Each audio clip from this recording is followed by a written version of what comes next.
कैलाश पर्वत पर, जहां समय स्वयं महादेव की इच्छा से ठहर जाता है, चारों ओर एक अलौकिक शांति व्याप्त थी। धवल शिखर सूर्य की रश्मियों से स्वर्ण की भांति चमक रहे थे और मंद मंद बहती पवन में डमरू की ध्वनि का आभास हो रहा था।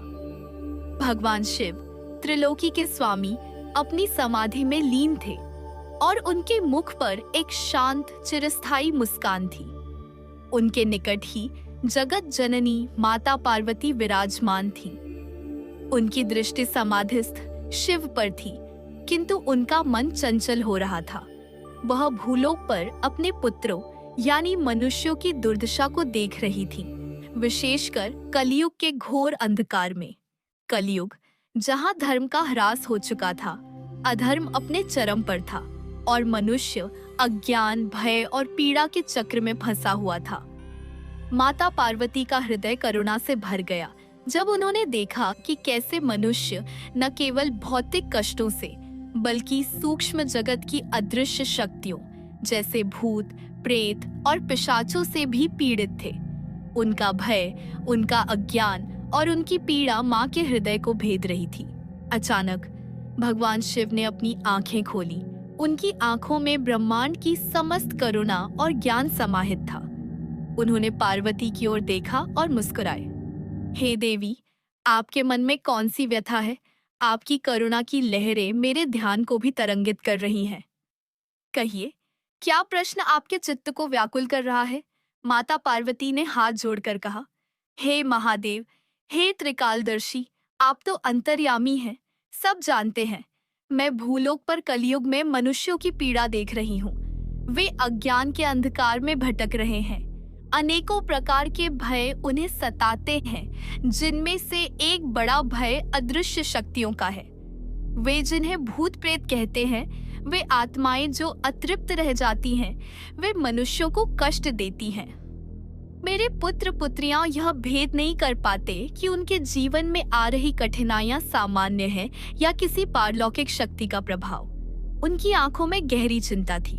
उन्होंने आगे कहा, हे नाथ, मैं आज आपसे साधारण मनुष्यों के लिए, अपनी संतानों के लिए कुछ प्रश्नों के उत्तर चाहती हूँ, ताकि वे इस भय से मुक्त होकर एक सात्विक और निर्भय जीवन जी सके। शिवजी का मुख गंभीर हो गया। उन्होंने कहा, पूछिए पार्वती, आपके प्रश्न जगत के कल्याण के लिए हैं और उनका उत्तर देना मेरा कर्तव्य है। माता पार्वती ने अपना पहला प्रश्न पूछा। हे प्रभु, कोई साधारण गृहस्थ कैसे यह जाने कि उसके घर में किसी नकारात्मक ऊर्जा या प्रेत आत्मा का वास है? और यदि किसी व्यक्ति पर ऐसी कोई छाया पड़ जाए तो उसके क्या लक्षण होते हैं? कृपा कर विस्तार से समझाएं। भगवान शिव ने अपनी जटाओं से बहती गंगा की शीतल धारा की ओर देखते हुए कहना आरंभ किया। हे देवी, आपका प्रश्न अत्यंत महत्वपूर्ण है। कलयुग में, जहां तामसिक प्रवृत्तियां प्रबल हैं, अतृप्त आत्माओं का भटकना और मनुष्यों के जीवन में हस्तक्षेप करना सामान्य हो गया है। इसे समझने के लिए प्रकृति के संकेतों को समझना होगा। घर में नकारात्मक ऊर्जा या प्रेत बाधा के लक्षण। सुनो पार्वती, जिस घर में नकारात्मक ऊर्जा का वास होता है, वहां का वातावरण भारी और बोझिल हो जाता है। उस घर में प्रवेश करते ही मन में एक अनजाना भय, उदासी या चिड़चिड़ाहट उत्पन्न होने लगती है। मैं तुम्हें कुछ मुख्य लक्षण बताता हूँ। 1. वातावरण में अकस्मात परिवर्तन। घर के किसी विशेष हिस्से में, जैसे कोई कमरा, कोना या गलियारा, तापमान अचानक सामान्य से बहुत कम हो जाता है। वहां खड़े होने पर ठंडक या कंपकंपी महसूस होती है, भले ही बाहर मौसम गर्म हो। 2. अजीब गंध का आना। घर में अचानक सड़े हुए मांस, गीली मिट्टी, जले हुए तार या किसी तीखी इत्र जैसी गंध आने लगती है, जबकि उस गंध का कोई भौतिक स्रोत मौजूद नहीं होता। यह गंध अचानक आती है और फिर गायब हो जाती है। 3. अकारण ध्वनियां। रात के समय या जब घर में शांति हो तो दीवारों से खटखटाने, किसी के चलने, फुसफुसाने, दरवाजे के अपने आप खुलने बंद होने या किसी वस्तु के गिरने की आवाजें सुनाई देती हैं। ये ध्वनियां भ्रम नहीं होती, बल्कि स्पष्ट होती है। 4. वस्तुओं का हिलना या गायब होना। घर में रखी वस्तुएं, विशेषकर छोटी मोटी चीजें जैसे चाबियां, बर्तन या किताबें, अपनी जगह से गायब हो जाती हैं और फिर किसी ऐसी जगह मिलती हैं जहां उन्हें रखा ही नहीं गया था। कभी कभी वस्तुएं अपने आप हिलती या गिरती हुई भी दिखाई देती हैं। 5. इलेक्ट्रॉनिक उपकरणों का विचित्र व्यवहार।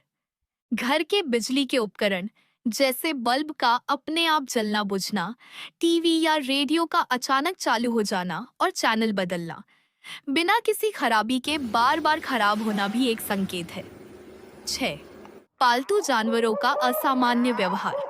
कुत्ते और बिल्लियां सूक्ष्म ऊर्जाओं के प्रति अत्यंत संवेदनशील होते हैं। यदि घर में कोई नकारात्मक शक्ति है, तो कुत्ता उस स्थान को देखकर अकारण भौंकने लगेगा, गुर्राएगा या डरकर दुबक जाएगा। बिल्ली भी उस स्थान पर जाने से कतराएगी या अजीब व्यवहार करेगी। 7. घर के सदस्यों के व्यवहार में परिवर्तन। घर में कलह का वातावरण बन जाता है। छोटे छोटे मुद्दों पर बड़े झगड़े होते हैं। सदस्य एक दूसरे से कटा-कटा महसूस करते हैं।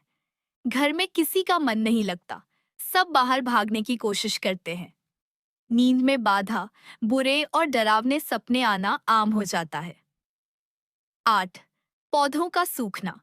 घर में लगा हुआ तुलसी का पौधा बार बार सूख जाता है, चाहे उसकी कितनी भी देखभाल क्यों न की जाए। अन्य हरे भरे पौधे भी बिना किसी कारण के मुरझाने लगते हैं। ये लक्षण, हे देवी, इस बात का संकेत है कि उस स्थान की ऊर्जा दूषित हो चुकी है और वहां किसी अतृप्त आत्मा का प्रभाव हो सकता है। व्यक्ति पर प्रेत बाधा या भूत लगने के लक्षण। अब मैं तुम्हें बताता हूँ कि जब कोई आत्मा किसी मनुष्य के शरीर पर अधिकार करने का प्रयास करती है या उसे प्रभावित करती है, तो उसके क्या लक्षण होते हैं। यह स्थिति अत्यंत पीड़ादायक होती है। 1. शारीरिक और मानसिक परिवर्तन। व्यक्ति का शरीर अचानक भारी या बहुत हल्का महसूस होने लगता है। उसकी आंखों का रंग और आकार बदला हुआ प्रतीत होता है। आंखें लाल या असामान्य रूप से स्थिर हो सकती हैं। उसकी आवाज बदल जाती है। कभी पुरुष की आवाज स्त्री जैसी या स्त्री की आवाज पुरुष जैसी भारी हो जाती है। 2. अस्वाभाविक बल। उस व्यक्ति में अचानक इतनी शारीरिक शक्ति आ जाती है कि कई लोग मिलकर भी उसे नियंत्रित नहीं कर पाते। यह बल उसकी सामान्य क्षमता से कई गुना अधिक होता है। 3. व्यक्तित्व में बदलाव। व्यक्ति का स्वभाव पूरी तरह बदल जाता है। एक शांत और धार्मिक व्यक्ति अचानक हिंसक, अपमानजनक और नास्तिक बन सकता है। वह अपने प्रियजनों को ही अपना शत्रु समझने लगता है। 4. भोजन की आदतों में परिवर्तन। व्यक्ति या तो बहुत अधिक खाने लगता है, जो उसकी सामान्य भूख से कहीं ज्यादा होता है, या फिर कई कई दिनों तक भोजन का त्याग कर देता है। उसे कच्चा मांस या अजीब अजीब चीजें खाने की इच्छा हो सकती है। 5. पवित्र वस्तुओं से घृणा। ऐसे व्यक्ति को पूजा पाठ, मंदिर, धूप, अगरबत्ती की सुगंध, शंख ध्वनि या किसी भी पवित्र वस्तु से तीव्र घृणा हो जाती है। वह भगवान की तस्वीरों को देखकर क्रोधित होता है या उन्हें अपवित्र करने का प्रयास करता है। हनुमान जी का नाम या उनकी चालीसा सुनने पर वह विशेष रूप से बेचैन और आक्रामक हो जाता है, क्योंकि पवन पुत्र हनुमान इन शक्तियों के लिए काल के समान है। 6. स्मृति का लोप। व्यक्ति को उन घटनाओं की कोई स्मृति नहीं रहती जो उसने उस प्रभावित अवस्था में की होती है। जब वह सामान्य होता है तो उसे कुछ याद नहीं रहता कि उसने क्या कहा या क्या किया। 7. अजीब भाषा बोलना। वह व्यक्ति कभी कभी ऐसी भाषाएं या बोलियां बोलने लगता है जो उसने अपने जीवन में कभी सीखी ही नहीं। 8. भविष्य की अशुभ बातें बताना। कभी कभी वह आत्मा उस व्यक्ति के माध्यम से भविष्य में होने वाली किसी अशुभ घटना के बारे में बताने लगती है, जिसका उद्देश्य परिवार में भय फैलाना होता है। 9. शारीरिक कष्ट। व्यक्ति को शरीर में बिना किसी डॉक्टरी कारण के दर्द, जलन या ऐसा महसूस होता है जैसे उसे सुइयां चुभोई जा रही हों।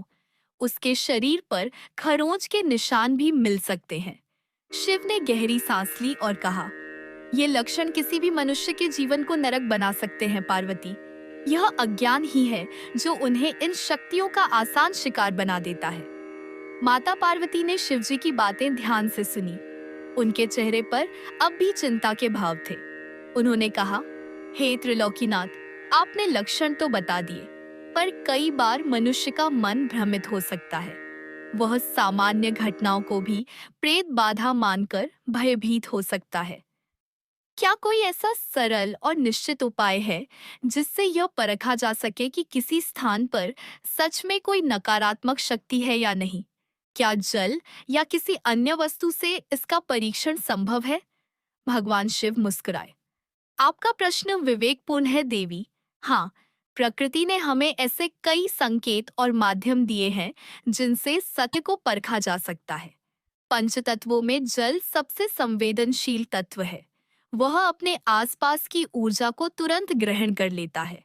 मैं तुम्हें कुछ सरल परीक्षण बताता हूँ। जल द्वारा परीक्षण। एक तांबे या पीतल का लौटा लें। उसे शुद्ध जल या गंगा जल से भर दें। अब उसमें कुछ ताजी तने तुलसी की पत्तियां या एक गेंदे का फूल डाल दें। रात को सोने से पहले इस लौटे को घर के उस स्थान पर रख दें जहां नकारात्मक ऊर्जा का संदेह सबसे अधिक हो, या फिर घर के ब्रह्म स्थान केंद्र में रख दें। रखने से पहले मेरे पंचाक्षरी मंत्र ओम नमः शिवाय या भगवान विष्णु के किसी भी नाम का 11 बार जाप करें। सुबह उठकर उस जल को देखें। यदि जल का रंग मटमैला या काला पड़ गया हो, या उसमें से दुर्गंध आ रही हो, यदि फूल या पत्तियां पूरी तरह से मुरझाकर काली पड़ गई हों, जो सामान्यतः एक रात में संभव नहीं है, यदि जल में अकारण बुलबुले उठ रहे हों, या जल की मात्रा रहस्यमयी ढंग से कम हो गई हो, तो यह निश्चित संकेत है कि उस स्थान पर तीव्र नकारात्मक ऊर्जा मौजूद है। शुद्ध जल ने उस ऊर्जा को सोख लिया है। 2. कांच के गिलास में जल। एक साफ कांच के गिलास में शुद्ध जल भरें। उसमें एक चुटकी काला तिल और एक साबुत बिना दाग वाला नींबू डाल दें। इसे भी संदिग्ध स्थान पर रात भर के लिए रख दें। यदि सुबह नींबू का रंग काला पड़ जाए या उस पर धब्बे आ जाए, यदि जल का रंग बदल जाए या वह गंदला हो जाए, तो यह भी एक पुष्ट संकेत है। अन्य वस्तुओं द्वारा परीक्षण। जल के अतिरिक्त कुछ अन्य सात्विक वस्तुएं भी हैं जो नकारात्मक ऊर्जा का परिचय दे सकती हैं। एक सफेद कपड़े में थोड़ी सी हल्दी की गांठें बांधकर संदिग्ध स्थान पर रख दें। यदि उस स्थान पर नकारात्मक ऊर्जा है, तो कुछ ही घंटों में हल्दी का रंग गहरा या रक्तिम खून जैसा हो सकता है। 2. दीपक का परीक्षण। एक शुद्ध घी या सरसों के तेल का दीपक जलाएं। उसे संदिग्ध स्थान पर रख दे। यदि बिना हवा के भी दीपक की लौ बहुत तेजी से कांपने लगे, फड़फड़ाने लगे, उसका रंग नीला हो जाए या वह अचानक बुझ जाए, तो यह अच्छा संकेत नहीं है। लौ का स्थिर न रहना उस स्थान पर ऊर्जा के असंतुलन को दर्शाता है। 3. कपूर का परीक्षण। खुले में एक कपूर की टिकिया जलाएं। यदि वह बिना किसी अवशेष के पूरी तरह जल जाए, तो ऊर्जा शुद्ध है। लेकिन अगर वह जलते हुए चटचट की तेज आवाज करे, उसमें से अजीब गंध आए या जलने के बाद काला अवशेष छोड़ जाए, तो यह नकारात्मकता का संकेत है। शिव ने समझाते हुए कहा, हे पार्वती, ये परीक्षण इसलिए काम करते हैं क्योंकि जल, हल्दी, दीपक की अग्नि, कपूर, ये सभी वस्तुएं अत्यंत सात्विक और सकारात्मक ऊर्जा से भरी होती हैं। जब ये किसी नकारात्मक या तामसिक ऊर्जा के संपर्क में आती है, तो उनकी अपनी प्रकृति में विकृति आ जाती है, जो हमें दिखाई दे जाती है। यह वैसा ही है जैसे दूध में नींबू की एक बूंद डालने से वह फट जाता है। माता पार्वती अब कुछ शांत हुई। उन्हें लगा कि अब उनकी संतानों को अंधकार में रोशनी की एक किरण दिखाई देगी। उन्होंने अपना अंतिम और सबसे महत्वपूर्ण प्रश्न पूछा, हे भगवान, हे नीलकंठ, आपने समस्या बताई, उसकी पहचान बताई, अब कृपा करके उसका समाधान भी बताएं। कलयुग का साधारण मनुष्य जो बड़े बड़े तांत्रिक अनुष्ठान नहीं कर सकता, वह इन प्रेत बाधाओं से अपनी और अपने परिवार की रक्षा कैसे करे। कृपा करके कुछ सरल सुलभ जड़ी बूटियां और ऐसे उपाय बताएं जिन्हें कोई भी गृहस्थ आसानी से अपना सके। यह सुनकर भगवान शिव का मुखमंडल तेज से प्रदीप्त हो गया। उन्होंने अपना त्रिशूल भूमि पर टिकाया और बोले, देवी, सबसे बड़ा उपाय तो स्वयं मनुष्य के भीतर है, उसकी आस्था, उसकी पवित्रता और उसका आत्मबल। जिस व्यक्ति का आचरण शुद्ध है, जो धर्म का पालन करता है और जिसके हृदय में ईश्वर के प्रति अटूट श्रद्धा है, उसे कोई नकारात्मक शक्ति छू भी नहीं सकती।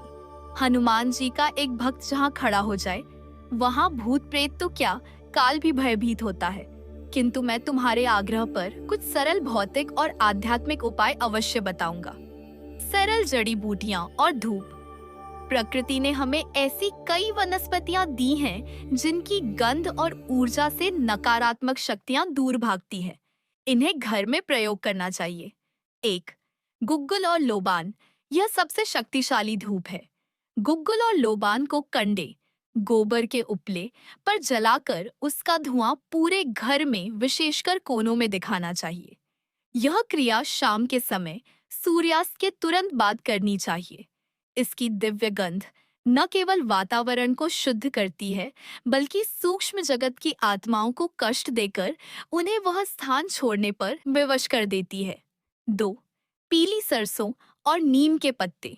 पीली सरसों, गूगल, लोबान और सूखे नीम के पत्तों को मिलाकर एक मिश्रण बना ले।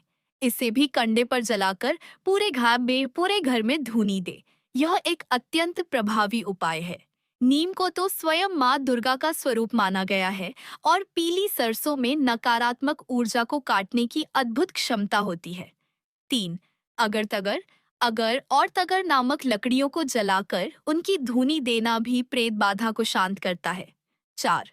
लहसुन का प्रयोग। लहसुन की गंध भी नकारात्मक शक्तियों को अप्रिय लगती है। कुछ लहसुन की कलियों को एक धागे में पिरोकर घर के मुख्य द्वार पर लटकाने से बुरी आत्माएं घर में प्रवेश नहीं करती। साधारण और अचूक घरेलू उपाय। अब कुछ ऐसे उपाय सुनो जिन्हें हर व्यक्ति को अपने दैनिक जीवन का हिस्सा बनाना चाहिए। 1. गंगाजल का छिड़काव। प्रतिदिन सुबह पूजा के बाद एक तांबे के लोटे में शुद्ध जल या गंगाजल लेकर उसमें तुलसी के कुछ पत्ते डालें और ओम नमः शिवाय या गायत्री मंत्र का जाप करते हुए पूरे घर में इसका छिड़काव करें। यह घर की ऊर्जा को प्रतिदिन शुद्ध करता है। 2. शंख ध्वनि। घर में सुबह शाम शंख बजाना चाहिए। शंख की ध्वनि से निकलने वाली तरंगे वातावरण में मौजूद सभी प्रकार की नकारात्मक ऊर्जाओं को नष्ट कर देती है। जहां तक शंख की ध्वनि जाती है, वहां तक का क्षेत्र पवित्र हो जाता है। 3. हनुमान चालीसा का पाठ। हनुमान चालीसा स्वयं में एक सिद्ध मंत्र है। प्रतिदिन घर में हनुमान चालीसा का सस्वर पाठ करने से या उसे बजाने से सभी प्रकार की बुरी आत्माएं और भय दूर हो जाते हैं। भूत पिशाच निकट नहीं आवे, महावीर जब नाम सुनावे। यह पंक्ति स्वयं में एक प्रमाण है। 4. घर की स्वच्छता। याद रखो पार्वती, जहाँ गंदगी और अव्यवस्था होती है, वहाँ नकारात्मक ऊर्जा आकर्षित होती है। घर को हमेशा साफ सुथरा, हवादार और प्रकाशमय रखें। घर के कोनों में और छतों पर मकड़ी के जाले न लगने दें। 5. नमक का पोंछा। सप्ताह में कम से कम एक बार, विशेषकर शनिवार को, पानी में समुद्री नमक, खड़ा नमक मिलाकर पूरे घर में पोंछा लगाएं। नमक में नकारात्मक ऊर्जा को सोखने की अद्भुत शक्ति होती है। 6. मुख्य द्वार का उपाय। घर के मुख्य द्वार पर सिंदूर से ओम या स्वास्तिक का चिन्ह बनाएं। मुख्य द्वार को हमेशा स्वच्छ और प्रकाशित रखें। 7. भैरवनाथ का स्मरण। मैं स्वयं अपने रौद्र रूप काल भैरव के रूप में इन शक्तियों को नियंत्रित करता हूँ। जो व्यक्ति किसी गंभीर प्रेत बाधा से पीड़ित हो, उसे किसी सिद्ध भैरव मंदिर में जाकर एक सरसों के तेल का दीपक जलाना चाहिए और उनसे रक्षा की प्रार्थना करनी चाहिए। भैरव के नाम से बांधा गया एक काला धागा भी रक्षा कवच का काम करता है। 8. पितरों का सम्मान। कई बार अतृप्त पितर भी परिवार को कष्ट देते हैं। अमावस्या के दिन पितरों के नाम से भोजन और जल का दान करना चाहिए। इससे वे तृप्त होते हैं और आशीर्वाद देते हैं। शिव शांत हो गए। उनकी वाणी ने जैसे पूरे कैलाश को ज्ञान के प्रकाश से भर दिया था। उन्होंने अंत में कहा, हे पार्वती, यह याद रखना महत्वपूर्ण है कि भय ही इन शक्तियों का सबसे बड़ा भोजन और शस्त्र है। जो डर गया वह आधा हार गया। मनुष्य को चाहिए कि वह इन उपायों को पूरी श्रद्धा और विश्वास के साथ करे। ईश्वर पर अटूट विश्वास, शुद्ध आचरण और निडर मन ही सबसे बड़ा कवच है। कलयुग का अंधकार घना है, पर ज्ञान का एक छोटा सा दीपक भी उस अंधकार को दूर करने के लिए पर्याप्त है। माता पार्वती के मुख पर अब संतोष और शांति का भाव था। उन्होंने हाथ जोड़कर भगवान शिव को प्रणाम किया। उन्हें विश्वास हो गया था कि उनके पति जगत के गुरु द्वारा दिया गया यह ज्ञान कलयुग में उनकी अनगिनत संतानों को भय के सागर से निकालकर शांति और सुरक्षा के तट पर ले आएगा। कैलाश पर पुनः वही अलौकिक शांति छा गई, किंतु इस शांति में अब जगत के कल्याण का एक महान रहस्य समाहित हो चुका था। हर हर महादेव।